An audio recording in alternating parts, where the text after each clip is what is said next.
सौगंधों का वर्णन शास्त्र में मिलता है, कई प्रसंगों में मिलता है, लेकिन सौगंध खाने से परिणाम अपने तद्रूप तो होते हैं, एक वचन होता है, लेकिन सौगंध खाने का तरीका है।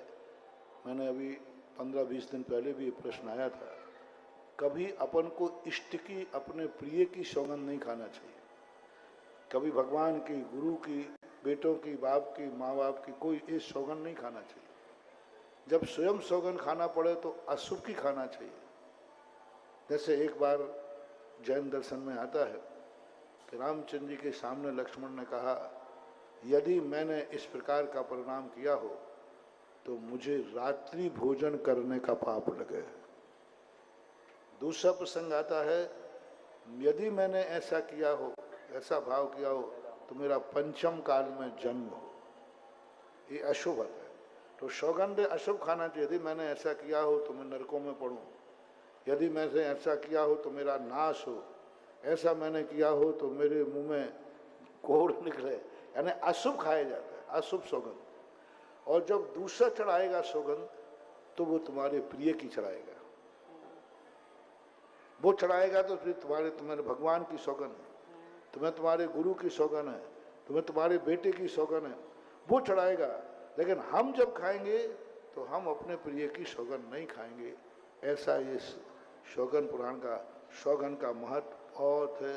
प्राचीन प्रथमान युग के शास्त्रों में इसका बहुत वर्णन मिलता है। साधु देवता लोग भी सौगंध करते, मैं ये सौगंध करता हूँ। जैसे रामचंद्र जी के संबंध में प्रातःकाल यदि बेटा लक्ष्मण जीवित नहीं हुआ तो मैं यह सौगंध करता हूँ।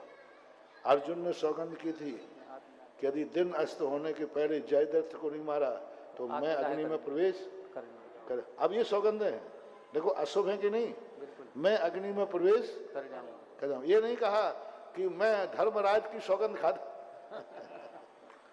मैं धर्मराज की सौगंध खाता हूं, मैं अपने बेटे अभिमन्यु की सौगंध खाता हूं, नहीं, ये कहा मैं अग्नि में प्रवेश कर जाऊंगा। तो ये सौगंधों के संबंध में चर्चाएं शास्त्रों में हैं और अनादिकाल से चली आई हैं, तो इनको मानना चाहिए, लेकिन बहुत सावधानी से सौगंध खाना चाहिए। हर बात पर सौगंध नहीं, सौगंध एक बहुत बड़ा वचन है, सौगंध एक बहुत बड़ा संकल्प है।